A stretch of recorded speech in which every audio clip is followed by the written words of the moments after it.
خۆشەویستانی کورسات نیوز سڵاوتان لێبێ لەگەڵ هاوکارانم پانۆڕامای ئەم شەوتان پێشکەشەکەین. پێشتر یانوت شەڕ لە بادینان تۆز لە دەرگای ئێمە، ئێستا شەڕ لە ئۆکرانیا تۆز لە کوردستان. ڕاستە ڕەنگە کۆمەڵێک کەلوپەل و خواردەمەنی یان کۆمەڵێک بابەت پەیوەندی بە بۆرسی عالەمیەوە هەبێ، بە بازاڕی جیهانیەوە هەبێ، بەڵام بۆچی زەیت لە هەرێمی کوردستان گرانە بێ و خەڵک بە جۆرێک گەلە کۆمەی لەسەر دروستەکە و ئەیکڕێ و ئەوێ خەزنیکا لە ماڵەوە. بۆ ئایا چ پەیوەندی ئایا ئەم زەیتە نامێنێ، خواردەمەنی نامێنێ، شەڕی ئۆکرانیا و رووسیا چ پەیوەندی بە هەرێمی کوردستانەوەیە، چ پەیوەندی بە نەمانی زەیت و برنج و خوێ و شەکر و ئاردەوە هەیە؟ باشە پرسیارێکی تر بکەین لە ڕووی ڕۆژنامەوانیەوە. ئەگەر تۆ ئەمڕۆ 500,000 دیناریان ئەم شەو 500,000 دینارت تەرخان کرد بۆ ئەوەی بتوانی یان پارەیەکت بەدەستەوەیە بتوانی کۆمەڵی خۆراک و پێداویستی کۆگا بکەیت یا خەزم بکەیت لە ماڵەوە هەڵی بگری بە بیان و ئەوەی کە نامێنێت یان گرانە بێت. ئەگەر بڕوایار وایە تۆ موسڵمانیت ئەی باز لەوە ناکەی دراوسێکت کە پارەی نییە، کە کرێکاریەکە، کە موچەی نییە، کە هەژارە و بژێوی ژیانی تەنها ڕەنگە ڕۆژانە 10,000 دینار بێ کە نازانێ بەچی خەرجی کات، یعنی تۆ بژیت و ئەو نەژیت. ئەگەر بڕوات بە هیچ ئاینێک نییە و خاوەن ویژدانیت ئەمە چۆن قبوڵەکەیت؟ ئەی مرۆڤایەتی لەکوێ؟ ئەمە هۆکارێکە تۆ ڕەنگە لە پێش بەرنامە لەگەڵ بەڕێز دکتۆر کامەرانە باسمان کرد، ئەمە مانگێک بەڕێ ئێستا هەر خواردەمەنیەکی تر هات بێتە هەرێمی کوردستان و هاوردە کرابێ، خۆ بە نرخە هەرزانەکە کراوە، تۆ دۆخێک دروست دەکەی لەسەر خەڵکی هەژاریش گرانیەکەی. ئەمە کە تا دوێنێ بە 1250 دینار بوو بۆ ئێستا وای لەکەی ببێ بە 5,000. چی ڕوویدا؟ سنوورەکانمان گیرا، بەفرێکی زۆر هات، کۆرۆنایە، چی بوو؟ بۆچی لە خۆمان ناپرسین ئەم هەموو قەیرانە بۆچی بۆ یەکتر دروست دەکەین؟ کاتێک هەر یەکێکمان ئەدوێین باز لەوەکەین کە ژیانی هەژاران باش بکرێ، خەڵک هەژارە، یارمەتی یەکتر بدەین. ئەمە یارمەتیدانی یەکترمانە لە شەوی ڕابردووە فرکان فرکانە لەسەر زەیت، فرکان فرکانە لەسەر بەدەستێنانی خواردەمەنی و کۆگاکردنی. گریمان تۆ 6مان کۆگات کرد، دوای ئەوە چی؟ لەسەر کاریگەریەکانی شەڕی ئۆکرانیا و رووسیا و گرانبوونی بازار و کۆگاکردنی کەلوپەل هەم لە ڕووی ئابوووریەوە و هەم لە ڕووی ئاینیەوە ئەم شەو پانۆراما گفتوگۆی لەبارەوەکە بە میوانداری هەریەک لە بەڕێزا لە ستۆدیۆکانمان بەڕێز دکتۆر کامەران قادر پسپۆڕی ئابووری. دکتۆر زۆر بەخێر بێ، سوپاس دەکەم. هەروەها لە هەولێرەوە بەڕێز شێخ عەلی تاهر مامۆستای ئاینی و پێشنوێش و وتار خوێن کە بەڕێزیشیان هەم وەکو مامۆستایەکی ئاینی لە دوێنێەوە هاتۆتە سەرخەت ئەوێت ئەمە لەسەر هەژاران گران نەبێت. وەکو ڕێزێک بۆ پێگە ئاینەکەی مامۆستا سەرەتا دکتۆر مەحزەرەتە خوازم پرسیار لە بەڕێزیانەکەین. بەڕێز شێخ عەلی تاهیر ئەم کاتت باش بۆ چوونی بەڕێزت لە ڕوانگەی ئاینیەوە، لە ڕوانگەی مرۆڤ دۆستیەوە، لە ڕوانگەی ویژدانەوە گرانکردن و گەلە کۆمە دروستکردن و قەیران دروستکردن لەسەر خۆراک و کەلوپەل لە ئاینی ئیسلامە لەکوێیە جێگەیە بێتەوە؟ بسم الله الرحمن الرحيم الحمد لله والصلاة والسلام على نبينا محمد وعلى آله وصحبه وسلم أجمعين. پێشەچی زۆر سوپاسان دەکەم بۆ ئەو بابەتە، بەڕاست بابەتەکی زۆر گرینگە و زۆر مهمە. طبعا ئاینی ئیسلامی پیرۆز بایەخی بە هەموو بابەتەچیدایە و باسی هەموو مەشاکلەکی کۆمەلگای کردیە، جا لە بچووکترین شت هەتا لە گەورەترین شت. ئەوەی کە ئێستا وەکو قەزایە ساعە بابرێن، ئەوەی کە لەناو خەڵک لە دوونێەوە ئەو وەزع ڕوویدایە، ئەویش گرانبوونی ئەو کەلوپەلە بە تایبەتی مەسەلەی زەیتی خواردنەوە. طبعا لە ڕوانگەی شەرعی ئەوەلەن هەر شتێک ئەگەر بێت و هەر مرۆڤک هەر کەسێک مسلمان بی غیری مسلمان بی ئەگەر بێت و شتێک بکە کەوا موافقەی شەرع دەبی، موافقەی مرۆڤایەتی و ئینسانی نەبی، طبعا ئەوە بە تاوان و بە گوناح ئەژمار دەکرێت. پێغەمبەر صلی الله عليه وسلم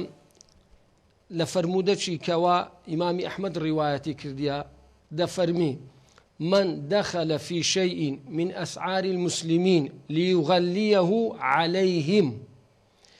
فإن حقا على الله أن يقعده بعظم من النار يوم القيامة.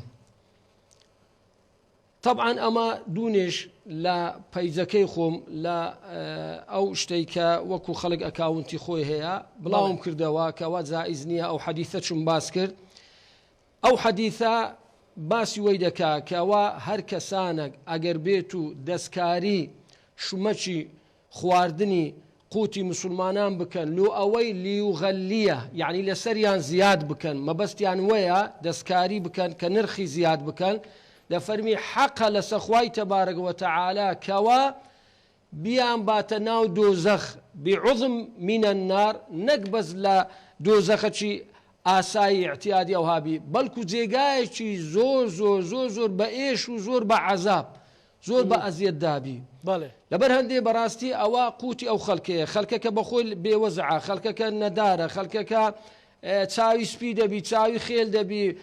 ڕۆژە تاوە بەس تەمەشا و سۆشیال میدیا و تەلەڤیزۆن و ئەوە دەکا بزانین کەنجی معاشەکە هاتیە دەبڕێ نابڕێ بە هەر وەزعەکی بی کە دەگاتە ئەو کات و ساتەش لەو لای هەر يعني كم ترخميان لقرهبي لناو تاجر كاريش هم كم ترخمي بي يعني خلك فقيرة كلي رزر المندبي لبن هندي براستي أو حديثة قفة زور زور قوريا للايان بيغمبر صلى الله عليه وسلم كأوا وكو شرع لبو مدادن دري كأوا بهيش زورك زائزنية أتوبيتو نرخي زياد بكي لسر خلق لسر مسلمانان مانع نییە ئەگەر شتێکی ڕەمزی زیاد بی شتێکی ڕەمزی قەینا بەڵام نەک دوو فی دوو بکرێ فی سێ بکرێ بە هەر حاڵ نەوەک کاتەکەتان مەحدود بی پێم خۆش نییە زۆر لەسەری بڕۆم بەڵام ئەلحەمدوللا ئەمە وەکو مامۆستایەکی ئاینی ئەوڕۆ دەست بەکاریش بووین من گرتە ڤیدیۆیەکم بینی هەر لە پەیجەکەی بەڕێزت ئێوارە بەبەلاش دابەشەکەی مەسەلە مەبەستە چی بۆ پەیامەکەت لە چیەوە بوو کە تۆ ئەتەوێ ئەوە بەبەلا بە خۆڕایی دابەشکەی لە هەندێک گەڕە شێژارنشین ئەم بینی کە بەڕێزت ئەو کارە کرد بەڵێ بەڵێ ئەمە ئەوڕۆ تەبعاً 200 خێزان 200 عائیلە خانەوادە ئەمە تەوزیعمان کرد بە خۆڕایی ئەوڕۆکە ئەمە لە عەسرەوە هەتا پاش عەسریش 200 خانەوادە دابەشمان کرد زەیتەکە بە خۆڕایی لەو مەنتیقان سەرکارێز و ئەو مەنتیقانەی کە کەم دەرامەتن مەبەستەکە لێرە چیە تەبعاً لە ڕوانگەی شەرعی ئیسلامی پیرۆز شەرعی ئیسلامی پیرۆز ئاینی ئیسلامی پیرۆز تەنها قسە نییە خۆی کردارە ئەسلەکە ئەوەیە کە کردارە کە ئەتوو تەعاون بکەی بە تایبەتی بەدەیان فەرموودە هەیە کە پێغەمبەر دەفەرمی صلی الله علیه وسلم ئەگەر هەر کەسێک بچی حاجەتێکی مسلمانێک کەسانێک مرۆڤێک جێبەجێ بکە دەفەرمی ئەحەبُ إلي أن أعتكف في مسجدي هذا شهرا كاملا دەفەرمی ئەگەر ئەتوو ئاسانکاریەکت کرد لەسەر مسلمانێک زەحمەتێکی لەسەر بوو ئاسانکاری لە بۆ کردی هاریکاریت کرد یارمەتیت دا دەفەرمی پێغەمبەر صلی الله عليه وسلم لە لای من خۆشترە کەوا ئیعتیکاف مانگێک لە مزگەوتی من بکەیت معلومی جەنابتانە ئەتوو هەر یەک نوێژ لە مزگەفتی پێغەمبەری صلی الله عليه وسلم بیکەی با 1000 نوێشەیە ئەگەر ئەتوو بێت و ئەتوو یەک مانگ لەوێن دەرنوێژی بکەی چەندەها خێر و ئەجر و پاداشی دەکە هەیە مقابلی وەی کە ئەتوو هاریکاری مسلمان بکەی ئەمەش وەکو واجبەتی شەرعی وەکو واجبەتی ئەخلاقی واجبەتی نیشتیمانی کەوا ئەمە بە واجبماندانە کە ئەو هەڵمەتەی بکەین بەڵکو خێرخوازەکان بەڵکو دەستگا خێرخوازەکان منەزەمەکان ئەوانیش چاو لەمە بکەن بەڵکو بتوانن ئەو هەڵمەتەی ئەوانیش بێن وەکو قودوەتی حەسەنە خەڵکانێک بێن بە هاریکاریان بڕوە ئەمە یەکەم زارمان نیە ئاخر زاریشمان نیە ئەلحەمدوللا لە لافاوەکەی بە هەزاران عائیلەمان ئازوو قەماندانێ وەختی نەوت ئێستاش نەوتە بەردەوامین دایتمان غازمان تەوزیع کردیە غاز کە ئەزمە بووە ئەلحەمدوللا بە قنینە ئەمە غازمان تەوزیع کردە بە خۆڕایی ئەو ڕۆژ وەکو واجبەتی شەرعی پێمان خۆش بوو وەکو مامۆستایەکی ئاینی یعنی بێلایەنیە ئەمە نە منەزەمەینە و نە دەستگاینە ئەبەدەن بەس وەکو واجبەتی شەرعی و ئەخلاقی وەکو مامۆستایەکی ئاینی لەگەر ئەو خێرخوازانە و ئەوانەی کە هاریکاریمان بوون ئەلحەمدوللا تانیمان دابەشی بکەین مابستا گفتوگۆی زیاترەکەی لە خزمەت جەنابتان ئەگەڕێنەوە لای بەڕێستان دکتۆر یەکێک وەسڵەکە لە مارکێتێک بڵاو کرابەوە بای 1970,000 هەر زەیتی کڕیوە یعنی خەڵک ڕایە کردە مارکێتەکان مەسەلەن پەیوەندیانە کرد کاکە بێت چی ڕوویدا با ئەمەش بچین بیکڕین ئەمە لە چیەوە دروستە بێ ینی کاریگەری شەڕوانە چ کاریگەری بەوە هەیە کە لە مارکێتێک لە کۆگایەک ئەمانە نەمێنێ ینی طبعا گەبگەڕێنەوە بۆ ئەوی کە هۆکارەکانی ئەم زەڵجەی کە لە هەموو جیهانە دروست بوو وە لە کوردستانە زیاتر بڵێن دەرکەوتووە ئەوەیە کە بڕاستی لەم جەنگە ئەمە بە سراحەت قسە بکەین بەس ئەمە بۆ ماوە درێژ بۆ بەیانی دووبیانینە بەڕاستی مادام لەم جەنگەیە نزیکە لە ئەوروپا و تەسیر لە ئابووری ئەوروپا ئەکاو و GDP ئەوروپا تووشی داکشانەوەیکی زۆر ئەبێت و ئابووری رووسیا کە لە سا 60 هەموو ئەو زەرەرە ئابووریانەیە لە جیهانە ڕۆیات لە رووسیا ڕۆیات و ڕۆبڵ چەندین قات قیمەتەکەی لە دەست ئەیە بەرامبەر بن لە داهاتوە تەمان ئێستا ڕۆبڵی رووسی مەبەستمەندراوی رووسی زۆر دابەزی و گەیشتوەتە 139 ڕۆبڵ بەرامبەر بە دۆلارێک کە پێشتر لە خوار هەفتە ڕۆبڵەوە بووە مەسە ئێستا جاران هەفتە ڕۆبڵە بایە ئەمە کێشەیەکە کێشە ئابووریە سەرتاپای هەموو جیهانەگرێتەوە لە 6 مانگی یەکەمی ئەم ساڵە مەسەلەن بە تەواوەتی نەتیجەکەی دەرەکەوە لە ساڵ و 2 ساڵی داهاتووە بە تەواوەتی ئەبینین کە ئاسی گشتنەکان زۆر بەرزبێتەوە بەس ئەمەی لە کوردستانە هەیە یعنی 4 ڕۆژە مەسەلەن شەڕا ئێستا ئەوەی کە ئێستا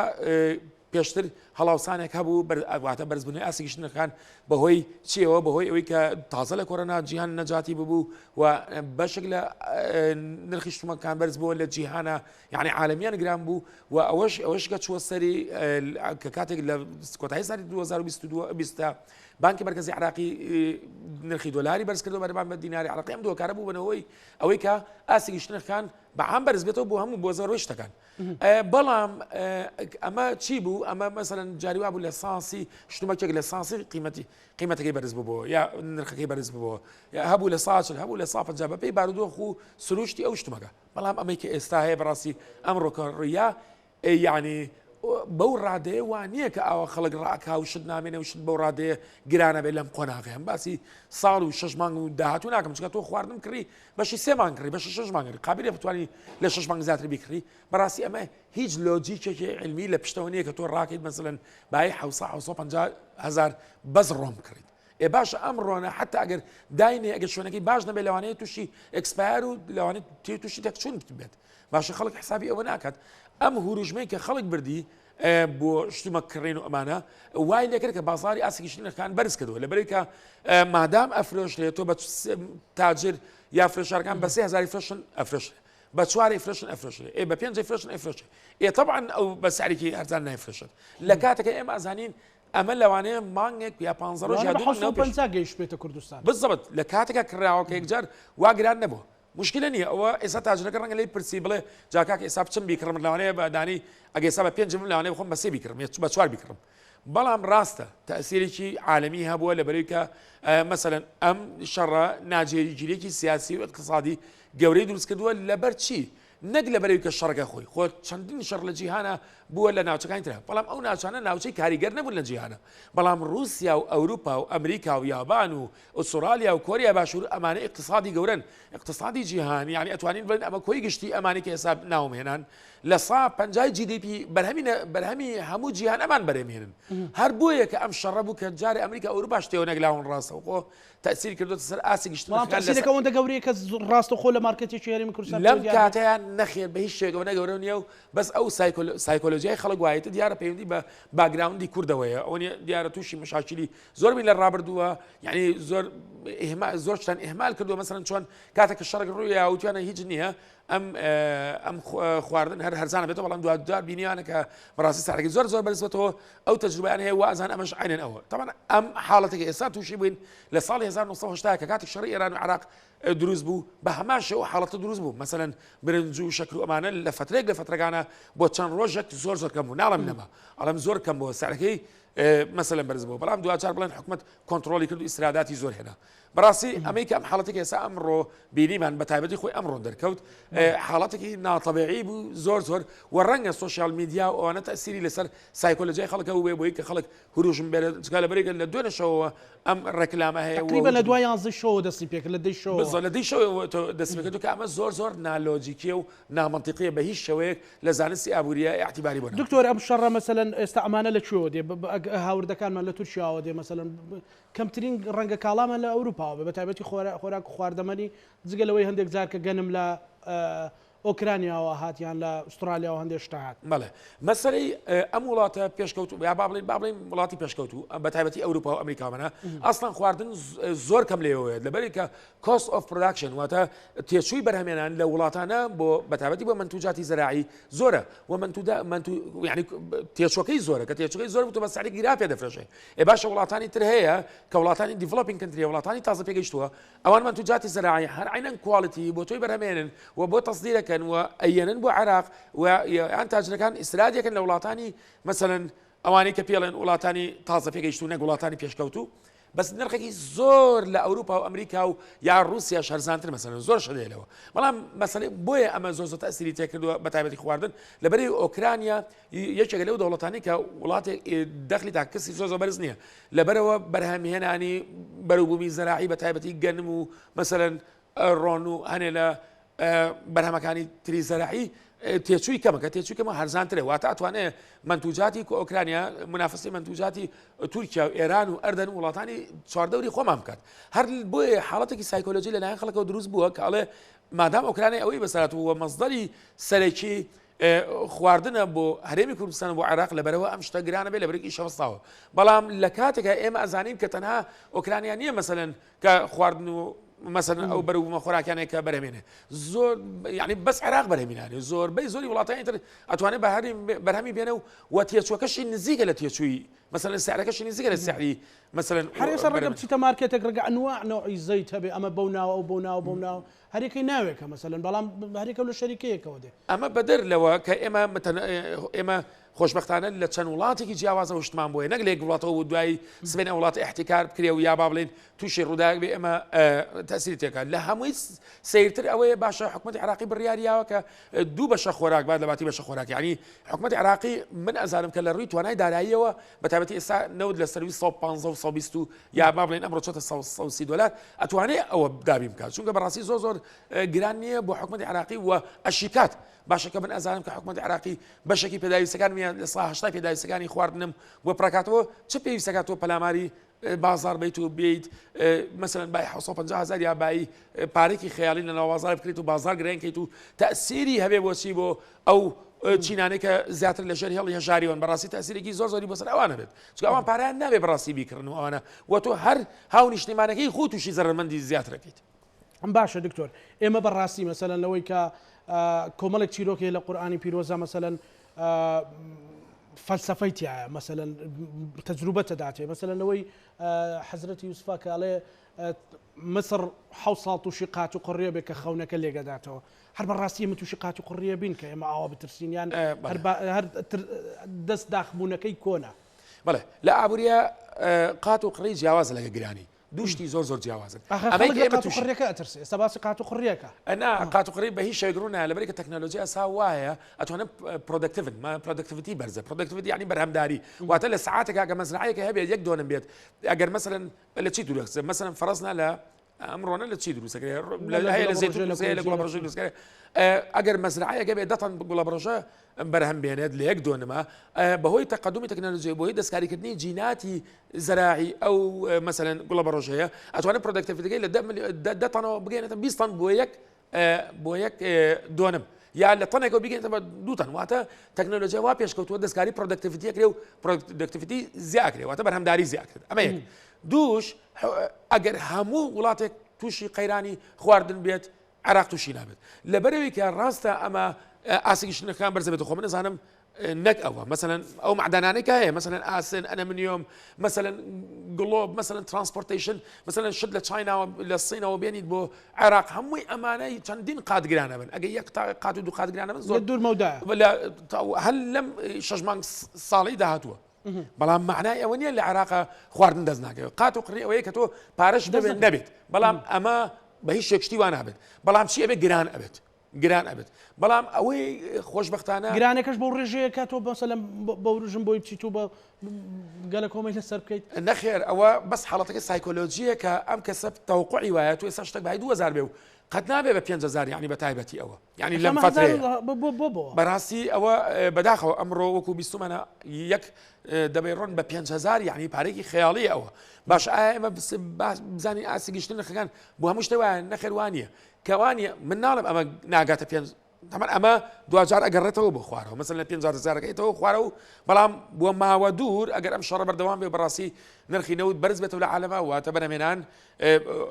هۆکارەکانی بەرهەمێنان بەرز بێتەوە هۆکارەکانی بەرزمێنان بەرز بێتەوە واتە تێچووی بەرهەمێنانی شتومەکێ بەرز بێتەوە حتمەن ئەوە بۆ هەموو جیهان بەڵام کەم سەرەکەوێت کەم سەرەکەی بۆ ڕادێ سەر ناگەر ڕەنگە 6 مانگی تریش نەچێت ئەو سیارە ڕەنگە ساڵێک تریش نەچێتە ئەو سیارە ینی بۆ ڕادێوە نییە کە خەڵک وەک بەس وەکو وتم حکومەتی عراقی سەپۆرت ینی یارمەتی خەڵک زۆر ئەیا لەو ڕوانگەیەوە بەتایبەتی لەو پرۆسەی کە لای خۆیان پێڵێن بایعی و ئەدرێ و ئەمە تۆ زۆربەی پێداویستەکانی تۆ پڕکاتەوە و بڕیاریش دراوە کە تۆ مەسەلەن لە ڕەمەزانە دوو بایعی با بەڕاستی ئەوە کاری دوایەوەش خۆ خەڵک ناچێت مادام شەڕ بووە مەسەلەن تۆ بتوانین تۆ بچیت لە باتی بتڵێ ڕۆنگ مەسەلەن دەبێت ڕۆنکە پێشتر لە مانگێکە خواردوتە ئێستا بیکەی لە یەک مانگە بگەی بەدوان ئەخ بووە شەڕەکە چ پەیوەندی بە ماعیدەی خەڵکەوەی تا بچێ بیکا بەدوان دکتۆر خەریکە وامان لێ دێن لە سوۆسیال میدیا لەبەرەوەی زۆر ڕووماڵی بابەتەکانەکرێ لە خۆی خەڵک خۆی ئامادەکە لە ژێر زەمین و خەڵک خۆیەکە ڕاکە باشە بەڕێز شێخ عەلی تاهر باشە ینی من پرسیارێکی ئینسانی و وجدانی لە بەڕێزتان بکەم مەسەلەن ئەگەر بێت و کەسێک بۆ نمونە بەڕێزدەم ڕۆباسی چویت بۆ لای کۆمەڵێک ماڵی هەژار و نەدار ئەگەر یەکێک بتوانێت بۆ نمونە وەکو دکتۆر وتی 6 مانگ شت بکڕێت ئەی لایەنە ئاینەکەی لەکوێوەی لە پێشەکی وتە مەسەلەن ئەی لایەنە وجدانەکەی لەکوێ ئەی لایەنە ئینسانیەکەی مرۆڤایەتەکەی لەکوێ مەسەلەن تۆ ئێستا بتوانیت ئەمە بەدەست بێنی بەڵام دراوسێکت نەیبێ بەڵام لەگەڵ ڕەکەکە تا 100 ماڵ نەیبێ بەهۆی ئەو نەدارێکە لە دوای 2014 ڕوبەڕووی هەرێمی کوردستان بۆتەوە طبعا أما حديثة بيغمر من هي صلى الله عليه وسلم دفرمي لا يحتكر إلا خاطئ يعني أو كسي احتكار دكا يعني أو شمكي دتي كمية زور دكري لو أوي لمخزن لزيقاية دادني لو أويتي مثلا نرخكي زياد ببي أو باشان بفروشتوا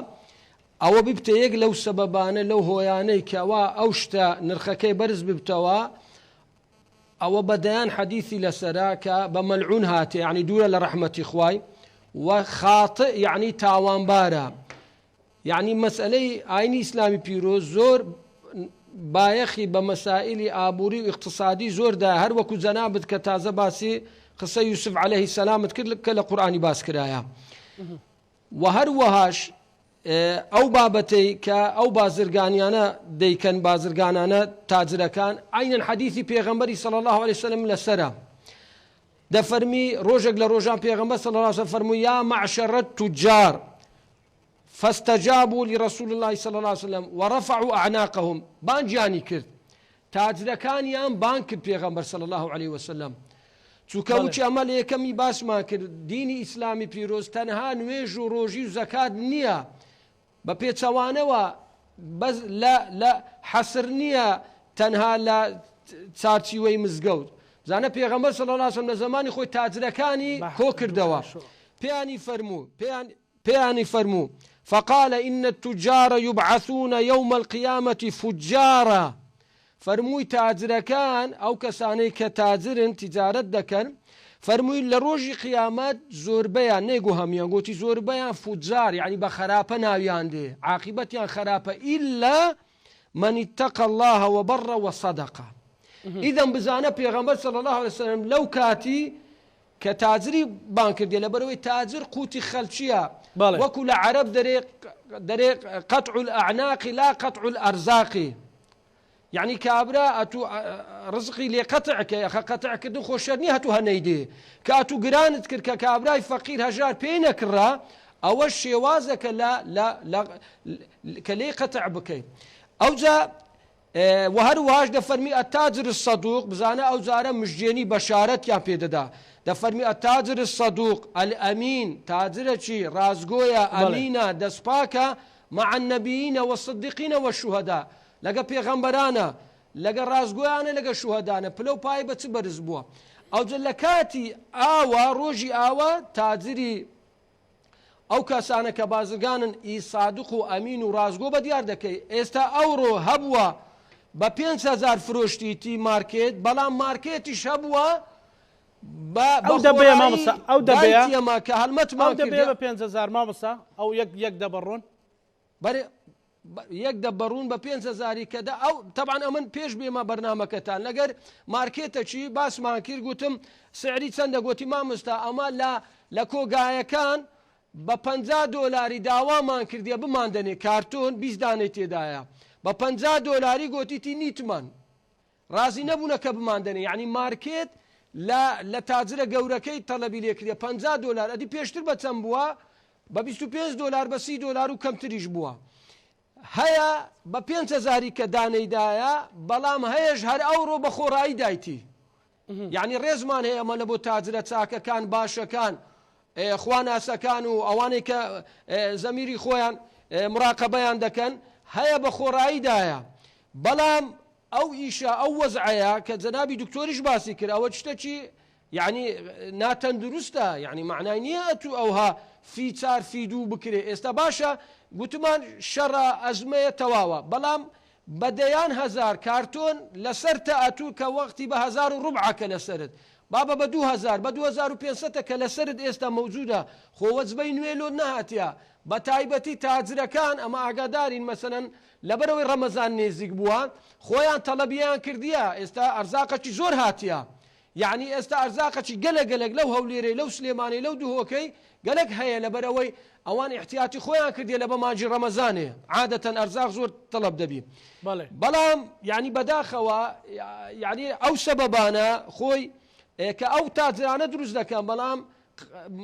نەبوونی کە ڕقابە چاودێری ئیداری یعنی حەزم لێ یەک نمونەی بینم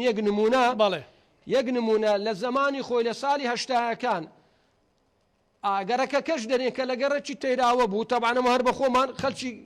تەیراوەی نەگەڕش تەیراوەیە ئەمن بچووک بووم منداڵ بووم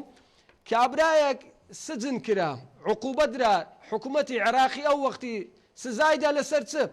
مریشی فرۆشت بوو ئەو وەختی دەیانگوت دەفلسی هەبوو دەفلسی ئەوەی لە ساڵی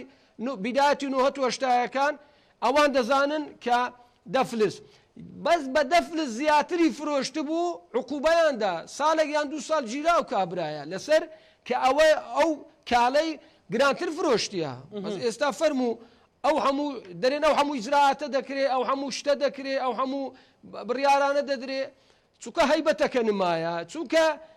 ئەوەکە ینی مەجرای خۆی وەرناگری یاسا و قانون ئەگە مەجرای خۆ وەرگری ئەگەر هەیبەت و ترسەک هەبی ناتوانانی ئەوەی کابرای تاجر گەمە بە نرخەکەی بکە ئەگەر کابرایەک بی ڕقابەی ڕەب العالەمینی لەسەر بی ئەوە لۆ خۆی کابرا ئێستا ئەوڕۆ هەمان بوو بە 3,000 کڕی لە مارکێتەچی کەم یەکمان کڕی گوتی مامۆستا بە 2,750 لەسەر من ئەمە بە 3,000 دەدەم گوتم معقولە بە 500 زیاتر بدەی هەر معقولە بە 3,000 دا کەم یەکمان لێکرد لە بۆ تەوزیعەکەی هەبوو هەلەو لای سوڕاینەوە دەیگو بە 5,000 ئەوجا ڕقابەی ئیلاهی ئین الله کان عەلەیکم ڕەقیبا لەگەر ڕقابەی بەشەر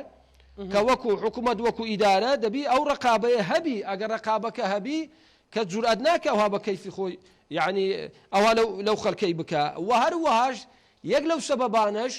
ئەوەیە ئەو خەڵکە بەڕاستی دەچی کابرا بای 500-600-700 دەکڕی ئێخەوە هەر ئەکسپایر دەبی ئەگە خەڵکەکە ئەوها ئیقبال نەکە خەڵکەکە ڕوو لە ئەوەی نەکە یعنی بایکۆتی بکە نەوعەن ما ئەو چمەکەش ئەوها بەرز نابتەوە بەڵێ مامۆستا بەڕێز مامۆستای ئاینی مەسەلەن خەڵک پەیوەندیتان پێوە دەکات بۆ خەڵکی هەژار بۆ مەسەلەن کۆمەڵێک بابەتی هاوکاری ئەوانە بۆ ئەوەی بە خەڵک بڵێن بۆ ئەوانەی کە پارەدارن بۆی کە پارەی هەیە بۆی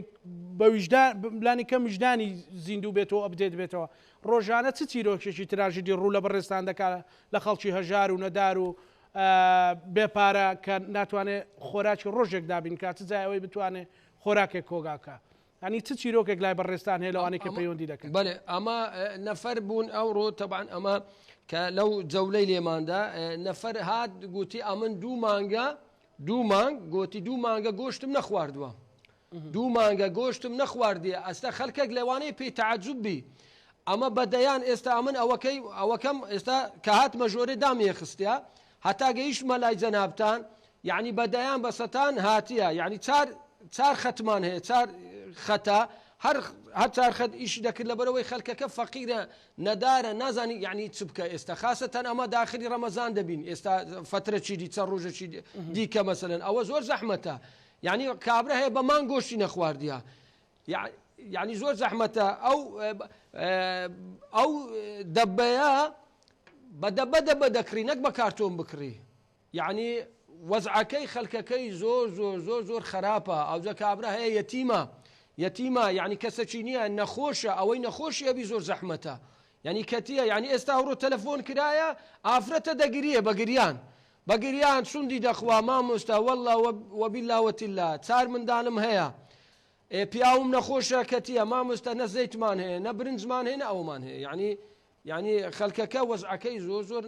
ئەوەندەی تر خەڵکیشان ماندوو کردووە لە ڕووی دەرونی شەو خەڵکیان ترساندووە یعنی ماندوو بووە ئێستا باشە کابرا نازانی کاکە غارداتا کارەبایەکە ئێستا موەلیدا 4-5 پێرتێ 7-8 هزار دێتەوە بنزینەکە ئەوڕۆ نۆرمەل لە 1000 بەرەو سەرێ چووە نۆرمەلەکە 1000 بەرەو سەرێ چووە باشە یعنی نەفتەکە ئەوە هەر زەحمەتە یعنی خەڵکەکە پاڵە پەستۆیەکی نەفسی لەو خەڵکەی زۆر دروست بووە زۆر زەحمەتە یعنی ئیشەکە بە خۆمان ئەوەندەی ترش کورسیکەن هەر خۆمان ئەبێت مەسەلەن خۆمان ئەوەندەی ترش لەسەر یەکتری قورسکەین یعنی ئێستا ئیشەکە گەیشتە سەر قوتی ئەو ملەتە یعنی ئێستا قوتی و بەڵام خوا خێری بەغدای بنووسی ئێستا عێراق حکوومەتی عێراق دەبێ ها برێن خوا خێری بنووس دەبێ ها برێن وەلو کە حەقی ملەتەکەشە بەڵام دەبێ ها برێن کاکە ئەوە وا دەرێکە دووبای عیدە دەینەما دووبایە ئەوە برەک ینی خەلکەکە برەک پشی فرەوان دەبی ئەمەش گوتمان ئێستا ئەوەی مەچ بوو گوتمان ئەو زەیتەی تەوزیع بکەین ئێستا هەیە دەرێ مامۆستا ئەو دووسێ زەیتە چ جێی دەگری کاکە جێگای دەگری لەبەرەوەی ئەگەر ئەمە حساب ماکردێ هەر زەیتێک لەوانەیە پەشی دەڕۆژی بکە یان هەفتێک بکە ئەگەر ئەتووسێی بدێ یعنی دەگاتە ڕەمەزانی ئەگە گەیشتە ڕەمەزانێ ئەوە حکوومەتی بەغداش دووبای عەکەی دەبلە تەوزیع دەکا ئەزۆ خوا کەریمە لكل حادث حديث وەلو ئەو ئیشە بە ئیشی خێرخوازی بەڕێوە ناچی ئەو ئیشی حکوومەتە ئیشی دەولەتە بەڵام چ بکەینەوە وەزعەکە هالی هاتینە ڕاستە خۆیش بە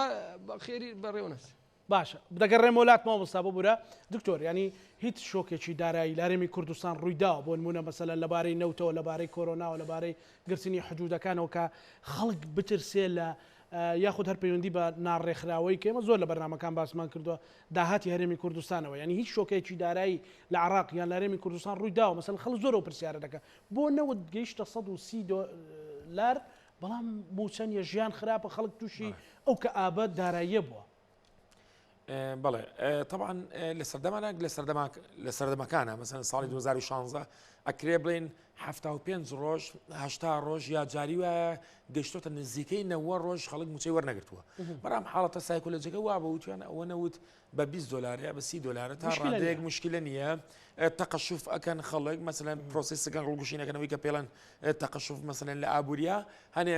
مەصروفاتی خۆیان کەمەکەنەوە ئیلا بۆ مەصروفاتانەی نەبێ کە زۆر سەرورە و پەیوەندی بە بەردەوامی ژانی مرۆڤەوە هەیە بەڵام ئێستا حاڵەتە سایکۆلۆجیەکە گۆڕاوە خۆ ئێستا مەسەلەن ئەوە بەو ڕادێ ئەوەنە بەسەر معاشەتێ نەپەڕی وەکو بڵێن 2 مانگ و 3 مانگ بەڵام کە تۆ سێرەکەی حاڵەتێکی سایکۆلۆجی هەیە کە ئەبینی کە نەود پێشتر مبڕێری ئەو بوو کە شەڕی داعشە نەود هەرزانە مەسەلەن یان حکومەت نەفەقاتی زۆرە بەهۆی ئاوارەکانەوە بەهۆی هەرچیەکەی بەڵام ئێستا بینین کە نەود بە 100 دلار یا بە 120 دلار یا بە 130 دلار واتە ئێستا مەبدەئیە لەسەرەوە یەکلاوینەوە کە لە 100 دلار نایەتە خوارەوە بەتابەتی بۆ ئەم شەڕەوە زۆر لە 130 زیاتریش ئەڕۆت باش بەڵام ئەوەی کە لەم چەند ڕۆژەیە مەسەلەن وترا ئەوە بوو کە لە ساعت تەنها لە ساعت چلویەکی ئەو نەوتە ئەگەڕێتەوە پارەی ئەو نەوتە بە صافی بۆ حکومەت هێرە بمێنێتەوە کە ئەگەر لە ساعت چلویەک بێت ئەگە بە 100 دلارش بیفرۆشی 41 دلار بمێنێتەوە 41 دلارەکە زەڵبی 450,000 بکەی 450,000 بەرمیلەکە زەڵبی 30 ڕۆژی بکەی کە سەرەکە ئێگاتە دەکەیت 400 ملیۆن دلار یا 500 ملیۆن دلار یا 600 ملیۆن پارێکی یعنی تەختین هینەکە ناکات کە تۆ سایکۆلۆژیایشی ئاوا بینی کە من ئێستا لە ڕووی ئابووریەوە ئاوا ئەیبینم نەوت لەسەر و 100 دلارەوە بێ و هێشتا ئەو پارەیە بەشی ئەم نەفقاتە ناکا بەڕاستی ئیتر تۆ پشت سار دەبێتەوە وە تووشی هیستریا ئەبیدی یعنی تووشی نابێت مثلەن تۆ شۆکێکی دارایی ڕووی نەداوە بەڕاستی وەکو داهات ئەوەی کە لەبەر چاو بەپێ ئەو ڕقەمانەیە نابێ ڕووبات بەڵام لە ئەرزی واقع ڕوویەوە مەسەلەن تۆ لە کاتی خۆیان موچە وەرنەگرتووە مەسەلەن یا ئەو نەفقاتان ئەو التزاماتانی کە حکومەت بەرامبەر بە هەم نەفقاتی تەشغیلی و هەم نەفقاتی سماری هەیە ئەو التزاماتە ناتوانێت ئەڵێ ناتوانم جێبەجێ بکەم بە 100 دلار ئیتر بە نازانین طبعا ئێمە ئەبێت ڕەنگە بڵێم ئێستا ئەم پرۆسی 130 دلار و 120 دلارە دوایی نەتیجەکەی ئەبێ حتمما ئەوەش هەروایە مثلا عقود الآجلة هەیە مثلا لە نەوتە هەیە کە تۆ مانگە مثلا ئێستا تۆ عقدەکان ڕۆژانە ئەکەیت دوایی پارەکە بۆ تەحویل لەبێت خۆ ئەگەر 2 مانگی تر 3 مانگی تر هەروە بوو مثلا نەتوانرا معاش بە 130 دلارش نتوانرا کە منطقی نییە مثلا بە 130 دلار چکە بە 130 دلار لانی کەم بە 120 دلار لانی کەم 6 دلار بۆ بێنێتەوە زەربی 450,000 ئەکەیت و زەربی 30 دلاری ئەکەیت بەلانی کەمەوە تەختەی ئەو نەفقاتاکە و بۆ نەک لەبەر ئەوەی کە وەڵا لەبەر ڕازی بوونی دڵی خەڵک لەبەر ئیکۆنمیک ستیبڵیتی لەبەر جێگیربوونی ئابووری و ئیستقرارێکی ئابووری هەبێ چونکە چەندین ڤارێبڵ چەندین متەغیراتی دەرەکی هەیە کە تەسیرمان تێکا و لە 6 مانگی داهاتوە ئەبینین کە ئەم تەسیراتە بۆ ناو هەرێمی کوردستان زۆر گەورە بێت مثلا گرانبوونی ئاسی گشتنەکان بۆ هەموو شتێک مثلا لە گڵۆپەوە بیگرێت لە ئاسنەوە بیگرێت لە ئەنەمنیۆمەوە بیگرێت لە مثلا ئەو شتانە هەبێت بەڵێ هەرچی ئەو شتانە بکە لە دەرەوی وڵاتەوە هەیەت طبعا کە ئەو شتانە گران بوو خەڵک کەمتر ئەو شتانە بەکارێنێ لەبەرێکە گران بۆ سیعرەکەی وەکو جارە ناتوانێت بەکاری بێنەوە ئیستثمارات لەو بوارانەیە کەمە بێتەوە ئەمە لە داهاتووە ڕوایەت بەڵام مەسائلی ئەوەی کە بڵێن نەوت بە 130 دلار بێ و ئەگەر لەوەیە بمێنێتەوە و تا فترەیەکی زۆر ئەوە ئەو کاتت بەلانی کەمە ئەتوانێت مەعاش بە بۆی کە ئابووری ستیبڵ بێ بەڵێ نەخێر ئەم مەسەلەی شۆکەی کە ئێمە باسیەکەین بۆ ناو هەرێمی کوردستان بەڵێ ئەو شۆکە ئێستا تووشمان بۆ لەبەرەوەی لە واقع ئەو پارەیە نایەتە ناوە بەڵام ئەو ڕقەمانی کە لە بازاڕە جیهانەکانە هەیە ڕقەمێکی بەڕاستی زۆر بەرزە ڕقەمی زۆر بەرزە باشە چی بکرێت بۆی هاوڵاتی هەم لە ڕووی دەرونیەوە و بە شایعات و بە کۆمەڵێک پڕۆپاگەندەی سوۆشیال میدیا بێ خەڵک بێت چی بێ هەتا کرد بازرگانێکی لەگەڵ ڕێزمان بۆ سەرجەم بازرگانەکان بەڵام هەندێک بازرگان مەسەلەن بێوێ سوء استیفادە لەو بابەتە بکە مەسەلەن ڕێنمایی ئابووری و ئەکادمی یان زانستی بەڕێستان چییە؟ بەڵێ لە فترەیەکی کورتە لە ڕووی ئابووریەوە ئەڵێ کورت لە فترەیەکی زۆر کورتە لە ماوەی 10 ڕۆژە تەڵەبێکی چەندین 100,000 کەسی بێتە ناو بازاڕەوە ئەگەر هاتوو لە دەرەوەی وڵاتیش هیچ گۆڕانکاری لە سەرەکەیان نەبێ لەو فترە کورتەیە و لەو شوێنە دیاری کراوەیە و لەو هوروژمە خەڵکی کە ئەیبات حتمی ئاسیگەشتنەکان بەرز بێتەوە من ئێستا ڕێکۆمەندی خەڵکەکەم من داوا لە خەڵکەکەم کە بە ئەو هوروژمە نەبن بۆ کڕێنی خواردن و شتمەکانە ڕاستە لە داهاتوە ئەو شتانە گرانە بێت بەڵام وەکو ئێستا وتم تۆ ناتوانێت بای ساڵێک شت کڕیت لە ڕووی توانای داریەوە ناڵم لە ڕووی بەسەرچوونی ئەو مادە خۆراکیانەوە کە تۆ لە ماڵەوە دای ئەنیت مەسەلەن ئێستا ئەو مانگی سێ ئەبێ بە مانگی 6 دنیا گەرمە بێ مەسەلەن تۆ با 1 ساڵ شتێ بکڕی ئەخە منطقی نییە یعنی تۆ ئارد بکڕە خۆی مازین ئارد گرانە بێت و ئێستا زین ئارد گران بووە بەڵام تۆ ناکرێت تۆ بڵێ ئارد هەڵەگرم لە مانگن و دەیات تێپەڕ چونکە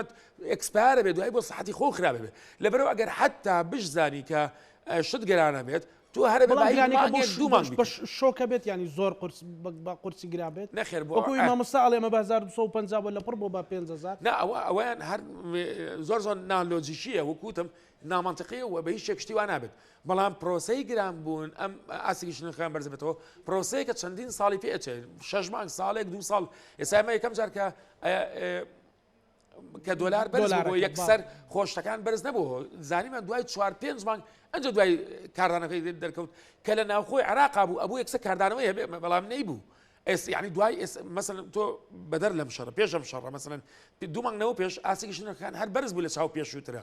بەڵام بۆ ئەگەر ئەو دیوەشی وەرگین مەسەن لەگەر شەڕەکە وەستا خۆ مە سیاسەتە و مەسەلەن خواستەکانی رووسیا و ئۆکرانیا لە شوێنە گەیشتنە خاڵی هاوبەش مەسەلەن ڕەنگە ئەمە پێچەوانە بێتەوە خۆمە هەر بەردەوام نابێت 100% پێچەوانە بێتەوە گەشتێکی وا بێ حتمما تۆزێ جێگیری سیاسی و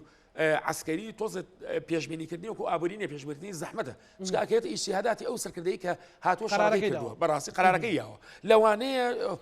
فشارێکی وای لەسەر بێت لە ماوەی 2 ڕۆژە یەکسەر مووقفی خۆی بگۆڕ هەرچەندە من پسپۆری سیاسی و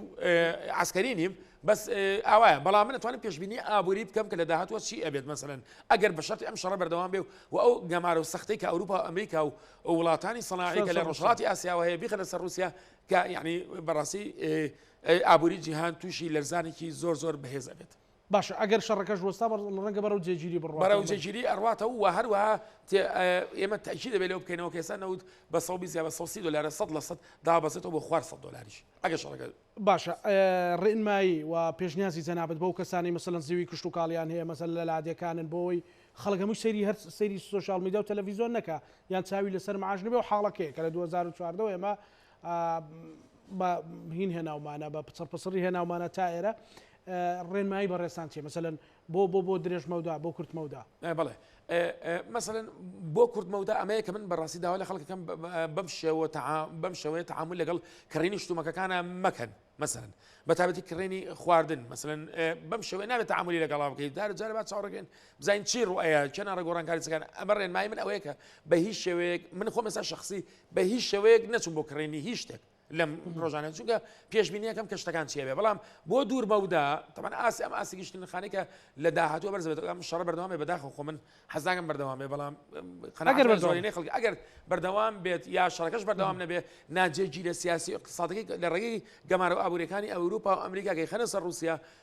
ئەو ڕێاکشنی بۆ خۆشانە بێت مەسەلەن تۆ غاز لە رووسیا ناکریت حتان گەشەی ئابووری رووسیاش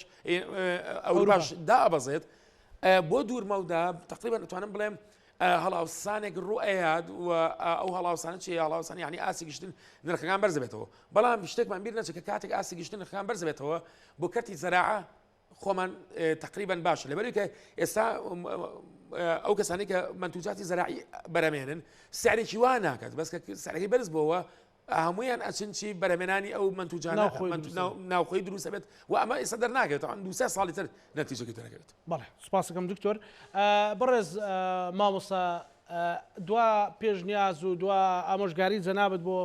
خەڵکووە بۆ بازرگانەکانیشیان ئەوانەی کە یانەوێ سوء استیفادە لە دۆخەکە بکەن. طبعا دوو پەیامم هەیە لە کۆتاییەکەی پەیامێک لە بۆ ئەو تاجرانە و لە بۆ خەڵکەکەش ئەوەیە ئەو مووقفەی ئەو هەڵوێستەی ئیمامی عوسمان کاتێکەوە گرانی ڕووی لە شاری مەدینەی کردبوو چوو بوو شمەکەشی زۆری لە شام هینابووی ئەو زەیتە برنج بووە گەنم بووە ئارد بۆ شتێوا بووە دەرێ کە گەیشتە دەرگەی شاری مەدینای مەزموعە تاجرێک یعنی ڕێزم هەیە لە بۆ چاکەکان بەڵام دیارە لەو وەختیش هەر تاجر هە بۆ چاوچنۆک بووە و لە بۆ دوو فلسی ڕێ لە قافیلەی ئیمامی عوسمانی گرت گوتی ئەوە هەموو یەک جێ لێت دەکڕینەوە هەر لەسەر بارەکەی مەی نەخوارێ لەسەر پشتی حشتەکەی مەی نەخوارێ کو ئێستا برێ لەسەر پشتی لۆریەکەی مەی نەخوارێ زەیتەکە گەنمەکە هەر نێتە ناوشاری برێ ئەمە هەموو لێ دەکڕینەوە. ئیمامی عوسمان تەمەشای کرد زۆر گران بۆ ئەو شومەکە پێیان گوت یەک بە 2 قات دەدەینێ 3 قات دەدەینێ هەتا 7 قاتی چوون گوتی لەنگۆ گەلک زیاتریاندایە گوتیان ئەبەدەن تاجری ئەوهانیە بتوانێ 7 قات بدا ئەویش گوتی ئەمن معاملەم لەگە ڕەب العالەمین کردیا هەستا ئەو شومەکەی داخلی شاری مەدینەی کرد هەمووی فی سەبیللا دابەشی کرد ئەمە نارێ فی سەبیللانگۆ دابشکەن بەڵام وەبکەن بازارەکە گرانی مەکەن وەکو مووقفی ئیمامی عوسمان پێغەمبەر صلی الله عليه وسلم دوعای لێ کرد کەوا ئەهلی بەهەشتە ئەوە لە بۆ تاجرەکان کەوا ترسی خۆیان هەبی ئاگاداری خۆیان بین هەموو هەر بەجێ دێرین بەخوای لە پێشەمە هەر دەڕواو دێ بەجێ دەمینێ ئەوە فایدەی لێ ناکەن هەر چەند ئیتوبیا دەوی بەجێ بێری ئەوە نقطەی دووەمم لە بۆ حکوومەتە ئەویش ئەوەیە مەسەلەی ڕەقابە چاودێری ئیداریەکی مەزبوط بکرێت لەسەر ئەو بابەتە و هەروەهاش ئاسان کاری بکرێ کەوا لە ڕێگای بایع هەوڵەکی زۆر بدرێ کەوا هەموو مانگان بتوانی ئەو بەشە ئەرزاقەی خۆراکەی ئەو خەڵکەی هەیە بگاتە دەستی تقریبا 150 مشکلەکە حەل دەبێت چکۆ زەیتی تێدایە ئاوی تەماتەی تێدا برنجی تێدا شەکری تێدایە نقطە ڕئیسیەکانی تێدایە بەلاش دەگاتە دەستی ئەو خۆراکە هەمومان بگاتە دەستی ئەزمەکە زۆر زۆر کەم دەبتەوە. بەڵێ زۆر زۆر سپاس بۆ بەڕێز شێخ عەلی تاهر مامۆستای ئاینی و پێشنوێژ و تارخوێن لە شاری هەولێر. سپاس بۆ بەڕێز دکتۆر کامران قادر یعقوب سپۆڕی یابووری. سپاس بۆ بەڕێستان بە هیوایەوەین کە شتومەکەکان گران نەبێت و ئێمەش ئەو زەیتانە گەڕێنەوە بۆ خاوەنەکەی نەترسین پشت بەخوا ببەستین ئینشاڵڵا هەموو شتێک باشە بێ. ئێمە لێرە لەگەڵ هاوکارانم پانۆرامامان پێشکەش کردن ئێوەش هەموو لایەکتان ئەمانەتی خوای گەورە خواتان